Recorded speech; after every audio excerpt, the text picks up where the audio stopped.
Okay, today we're going to show you how to change the tip of your hearing aid or the dome. The first thing we're going to do is use a tissue to remove the old dome. And you're going to use that just to grip it better. It's a little bit easier. You're going to pinch the end and just pull it off like that.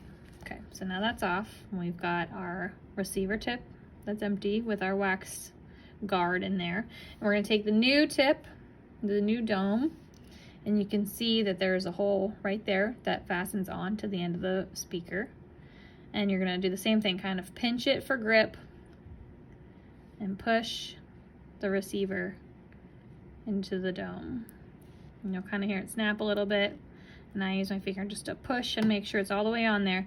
And the other way you can make sure it's on is to lift up the bell part, this flap, and make sure you can see that it's all the way covering that end piece of the speaker. Okay? And that's it. Now you've got a new dome.